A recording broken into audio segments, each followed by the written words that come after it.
Good morning, Nudelberg Daily Huddle. Do not be alarmed. We are out of our normal routine. Number one, normally this guy doesn't start the show with us, but he is today. But today is National Opposite Day. So we are going to do the entire day in reverse. And to honor National Opposite Day, we have a great video to show you. Here's your chance to try the opposite. Instead of tuna salad and being intimidated by women, chicken salad and going right up to them. Yeah, I should do the opposite. I should. If every instinct you have is wrong, then the opposite would have to be right. Yes, I will do the opposite. I used to sit here and do nothing and regret it for the rest of the day. So now I will do the opposite and I will do something.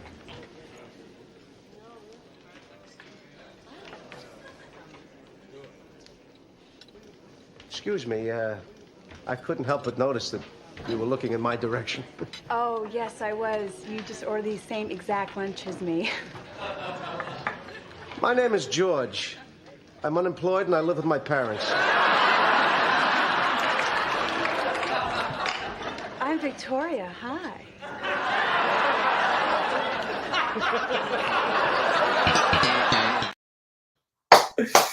So a great way to start National Opposite Day. We're going to do the entire show in reverse, which means let's get down to business. Please don't worry about me. I'm about to let my heart speak. My friends keep telling me to leave this. So let's get down to business. Let's get down to business. Give you one more night to get this. We've had a million nights. So some housekeeping and some. It's all strange. It's all strange. We're doing absolutely everything opposite. I'm not going to welcome anybody to the huddle because we're doing the opposite. Right. We're at the end of the show right now. But I do want to give some shout outs today. Excited to be with this Estelle group this morning. We are doing the first month of the management team leadership training. I'm excited about that. We're going to be talking about their first core value and how that applies to their daily behavior and leadership. So that should be fun. Dad is in West Palm. He's speaking. So that's great. He is taking planes, trains, and automobiles, it feels like. He is taking the train to West Palm where Shay is waiting for him. We'll pick him up. They're driving up to Orlando to do a presentation to, I believe, the Lincoln Financial Group at a big house. So I think it's his kind of kickoff with that big group, and then they come back. So massive house. Massive house. And I believe 13,000 square feet, 10 bedrooms, 10.5 bathrooms. Wow. And I believe that today is the first day that the huddle is going live from not only Steve Nudelberg's page, but we're wrong. Scratch that. It's not working. Nope. Okay, never mind. So we were with these tech companies, and it's the same thing with LinkedIn. It goes for all of them. They are experimenting a lot, and they add new features. And Shay, being the director of making it happen, is always fiddling around, always looking. And they added a new feature that you could add multiple LinkedIn pages to the register or whatever the back room is. Right. So we assumed, and you know what happens when you assume, we went to go live today, and he looked at me and he went, "You can only go live from 1." Tried to schedule it. So we were trying to look. We thought we had some good news. Thought we were going to be able to go live from Mark, but Steve gets to hold on to it for one more day. So either way, today's conversation is going to be about the 4-day work week. How do we get to a 4-day work week? What's been happening with the 4-day work week? And ultimately, how do we get better meetings? Because I think, as you know, I posted about it this morning. My life as a football coach was the definition of death by meeting. And I think a lot of organizations fail in that realm. And I think that's what keeps us at a 5-day work week. So let's talk about the 4-day work week. I think put together great information for us. Yeah, I think it's important, that as business leaders, yes, we want to set the direction you're the business leader, but as setting the direction for everybody, and you have to take input. And when there's large movements happening, I think you saw it from the work from home. Initially, you saw a lot of big names, Elon Musk, Google. I think Disney is doing it now. Disney just went back to a 4-day mandatory work week. But you have to listen to what the people want and where the large majority of the world is going, and you can't just ignore it. So I think that's regardless, and I think, sure, you got to listen to your people, you got to get the feedback, and you got to, listen. But ultimately, when change happens, like if you're a part of the, the group of people, or if you're a part of the voice or the narrative that is trying to resist it or trying to revert back, like that's my thing with Bob Iger is like, you just kind of said, hey, everybody's got to go back to the office 4 days a week. That's reverting. That's not looking at it and say, okay, how do we incorporate some of this? How do we assess what the real problems are and come up with solutions that address the problems, as opposed to just saying, we're just going to go back to the way that things were, because that's usually not the answer. So I think, do you have the study in front of you? I'm pulling it up right now to get the... Because there's some unbelievable information in there about a study that happened with a large amount of people. I think it was between Australia and Ireland and the UK. Which is what we talked about this. One of the shows that we were on a couple months ago, we actually touched on this study. I think they were just implementing it. That company. So I did not, when we originally looked at it, I did not see that the companies that had moved to a 4-day work week, yes, it was like 90% of them. 97% was satisfactory, and 97% was satisfactory and expected to continue with the working for 4 days a week. But the thing I didn't see was that they saw an 8% increase in revenue during that test trial run of the 4-day work week. And in comparison to the previous year of that same time period, saw a 38% increase in. And so I want to talk about this conceptually for a second, because it's not about more days off.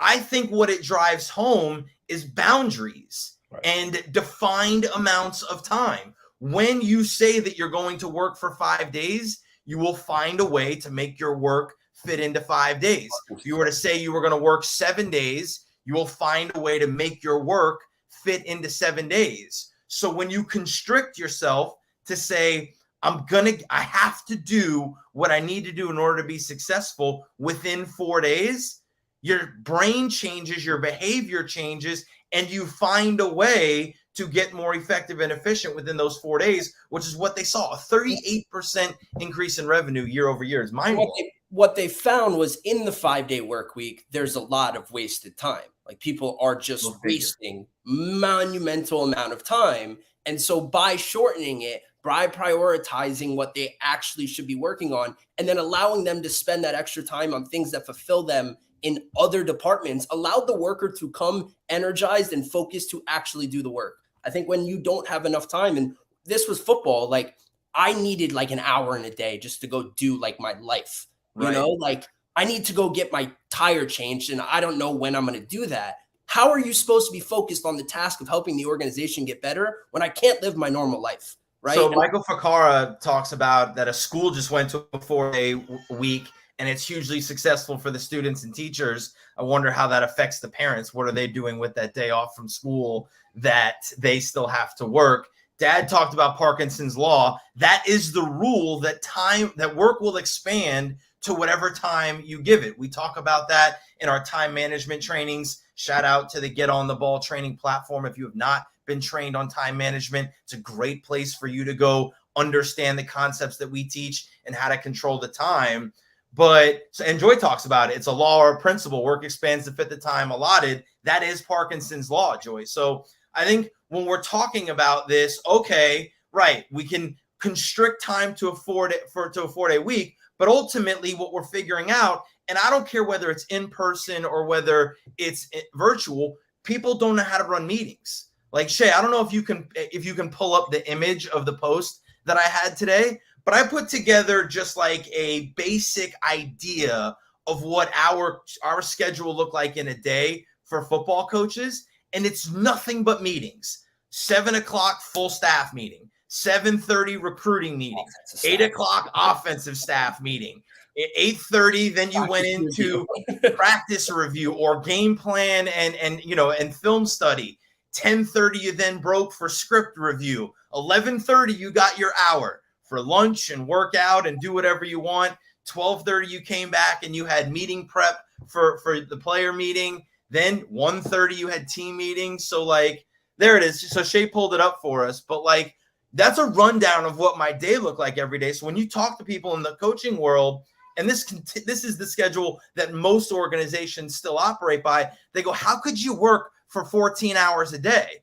Here you go. My entire day was filled up with meetings for other people that, had we used any kind of technology to help us, had we talked about, understanding how to have live documents to create visibility, if we took a lot of the collaboration that we were doing and focused it into an individual amount of time as opposed to just meeting about everything. The majority of those meetings were alignment meetings, which they could have sent a text that had the practice schedule on it and said, here's the practice schedule for today. If you have any concerns or questions, come by my office and ask me. Instead, we sat in a 30-minute meeting where the head coach got on the board and went over every single period, which was the same Tuesday that we had done every day. And it was a giant waste of time. And I think the interesting thing that also derived from this study was that the work intensity didn't increase. It wasn't like the natural thing that people go like, all right, well, you want a 4-day work week. Well, then let's work 12 hours a day or just make up the time. Well, it's not the days or it's the time that we're allocating to everything. And it depends on the business, right? Like we're not going to generalize. Businesses that you got to be open. Like if you're in the retail business or you're in the hospitality business, you got to be open. So you could still, like Chick-fil-A did it. They went to one of their locations went to a 4-day work week and they had people working 12-hour shifts, right? So you could work 4 days a week. You could work Tuesday, Wednesday, Thursday, Friday, and work 7 to 7. And then you could have Saturday, Sunday, and Monday off completely. It's an unbelievable opportunity. I saw a post on LinkedIn yesterday that was going viral, and it was about a boss. It was the boss talking about hiring people. And they hired 3 new people, and they asked for the job description, and he was like, work on the projects you want, whenever you want. Work whenever you want on them, and it kept going, like pretty much do this total like freedom, autonomy, and like sure, everyone was like, yeah, that's the way you need to hire. And someone like finally commented it, and I forget who it was, but it was like, dude, that's unrealistic. Like that's on the viral post, but like you can't just tell people to work forever or like work whenever. Like projects are done. There are service industries that you have to be available for clients. So don't like. That idea is pushing a bad narrative to people that like we shouldn't work, and it's going to be there is a schedule, right? So Hayden brings up a good point, and I'm actually going to answer this question. I want to talk about this when we come back from the morning motivational music, because the morning motivational music is exactly themed for a waste of time in meetings and being inefficient. Yeah, so much to say, so much to say, so much to say, so much to say, so much to say, so much to say, so much to say, so much to say. 'Cause here we have been standing for a long, long time, treading trails for a long, long time,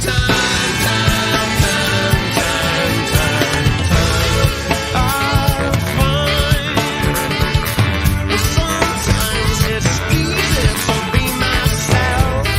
Sometimes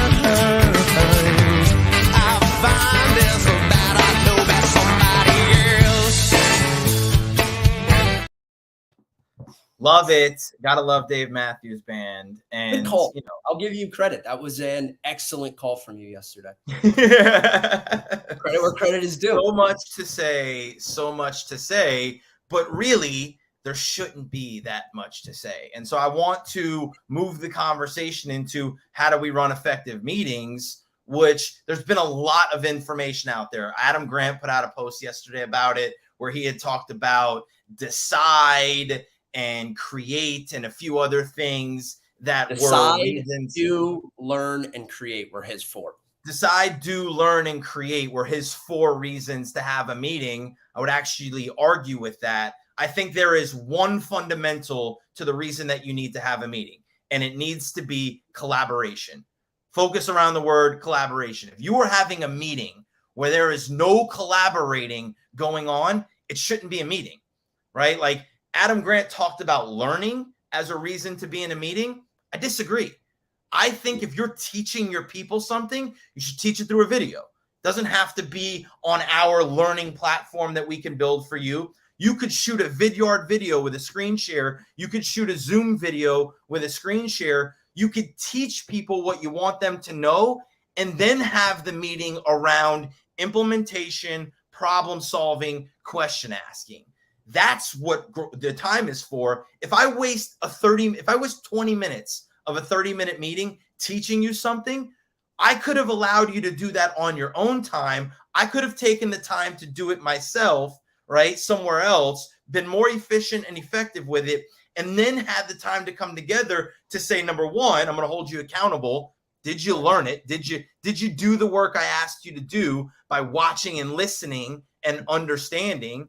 And now let's talk about applying it. Let's talk about how it fits into your daily routine. Let's talk about the questions you have about it. Let's talk about how I can help you overcome some of the obstacles that you see. That's a collaborative meeting. That's a great use of your time, as opposed to sitting in person or on a Zoom and just preaching to somebody for 30 minutes.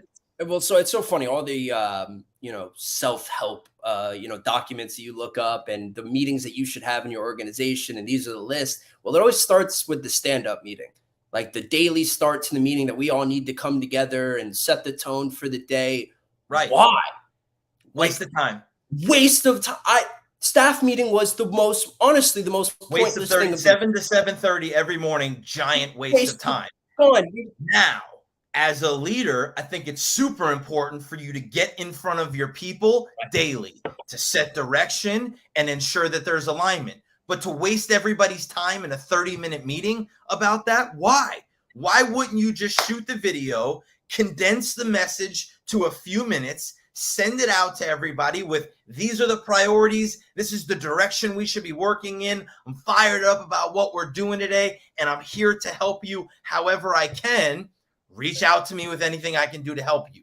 You just saved 27 minutes. You could do all of that in a 3-minute video. Same thing as I think back to football. Instead of having that staff meeting, you could have gone over the practice schedule. You could have gone over the injury report. You could have done everything that we did in that meeting. You could have gone over recruiting updates. You could have done that in a 10-minute video, and you would have saved me 20 minutes of time and also commute, having to come into the office to be there at 7 o'clock. So we waste a lot of time around the outside of the meeting, forget about what's inside of it. So I think that the number one fundamental that you need to build your meetings around is collaboration. Ask yourself the question before you walk into a meeting, what collaboration is going to happen in this meeting? And if you can't find any, you need to figure out a way to take that and turn it into something else. So those are the types of meetings, but how do you make a meeting? How do you make meetings more efficient? Like, how do you make sure the right people are involved? There's agendas, the talking points are crisp. Well, that's you said it right there. Like, most people don't operate off of an agenda. Most people just show up into the meeting. They know the thing they're supposed to be talking about, but there's no real structure. So if you want to get more efficient, like you want to figure out how to operate in a 7-minute meeting, set the agenda. And for me, like with a coaching client, I gave Casey the agenda for our year. I said, here's what the look of the meeting should look like. The first 1 to 5 minutes is going to be personal catch up. The next 5 to 10 minutes is going to be review of last week, implementation, what problems, what went well, let's celebrate it, and let's work through some of the issues. the next 5 to 10 minutes are going to be problem solving and moving the things that weren't working from last week to either working or throwing them out because they don't fit you. And then the next 15 to 5 minutes are going to, based on how long the previous segments went, are going to be teaching the new topic and working on the new topic of discussion and learning. I know then every week I can live by that organization and that structure, and I'm not just showing up to a coaching call going, how you doing? What's up? What's going on? So I think, preparation is the key to running the effective meeting, but you better be sure that the only reason you're having the meeting is so you can collaborate and work on the things that need to be done. Well, and it shows in the efficiency, even with us, like our first or our yearly kickoff meeting, right? Like people spend like weeks in like a year kickoff. Yeah, we're planning, so we're going to take the next 7 days and focus on it and really set the plan. You sent an agenda ahead of time, right? You and Dad said, here's our thoughts. This is what I want you to do. Please come prepared with your ideas for these topics so we can move. We were done in 80 minutes. We touched on everything, roles and responsibilities, org chart, who we were reporting to, what our responsibilities were, what marketing, and we touched on everything. And that was because of your leadership and your preparation to get us prepared.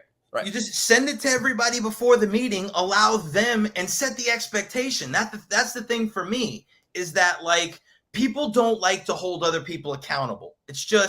It's not a natural thing. And if you're not like an alpha personality, sometimes you struggle with that conversation, especially if you're like in the same age group or you're in the same level of the organization. Like holding people accountable is a conversation that I have a lot with the people that I work with. But when you set the expectation for what you want to happen in that meeting, hey, I'd like to have everybody come prepared to talk on these topics. This is what the flow of the meeting is going to look like. And then people show up. You're not calling them out. You're saying, hey, this is what we agreed to, or this is what my expectation was. You're not showing up that way, or you didn't show up that way. Why not? Now it's not a disciplinary scenario. It's not I'm calling you out for not doing your job. It's asking, and it's passing the accountability back to them of, hey, here's what we had set the expectation of. Here's where you didn't meet it. Why not? And now I can really figure out why. And it helps from a worker standpoint because there's no like ambiguity of what I'm walking into. I used to be Everybody terrified. wants to know what to do. In football, I was like, I have no idea what he's going to want for this meeting. So I had to have everything. I had to have everything ready at all times. And if I didn't, you were late. And you talked about that. And I don't want to walk into a meeting unprepared. I want to know what you need so I can be prepared. We can move it along. So I think it's a super, super cool conversation that we had today. So I want to give a shout out to Eric because he talked about L10 from Traction. It's a Gino Wickman book about the entrepreneur operating system. I love that. I think, you guys have heard me talk about it time and time again. It is all about process, systems, repeatable processes. And so this is moving to a 4-day work week is not something that's going to go away. It's not a conversation that's going to fade, just like the hybrid work environment isn't going to fade. So I think as we continue to progress, we have to be able to understand what do we need to do in order to move forward. We don't have to rip the Band-Aid completely off and go, okay, we're just going to a 4-day work week. We should progress there. And what does progress look like? What are the steps we need to take? Excellent job today, sir. I will make one more shout out. We are not going to go to OT for one reason. Today is the first GOTB accountability call with our community. So if you want more of us, go to our community, join. Everybody's super excited. We're already over, I think, 30 people in there for the first month. So it's unreal. Hey, can you pop up? Can you switch the background to the QR code background so that if people want to get involved in the community, they want to be trained on what we're talking about, and if they want to be held accountable to that training, resources, accountability, community, join it. We'll see you now. It's time to wake up because it's opposite day.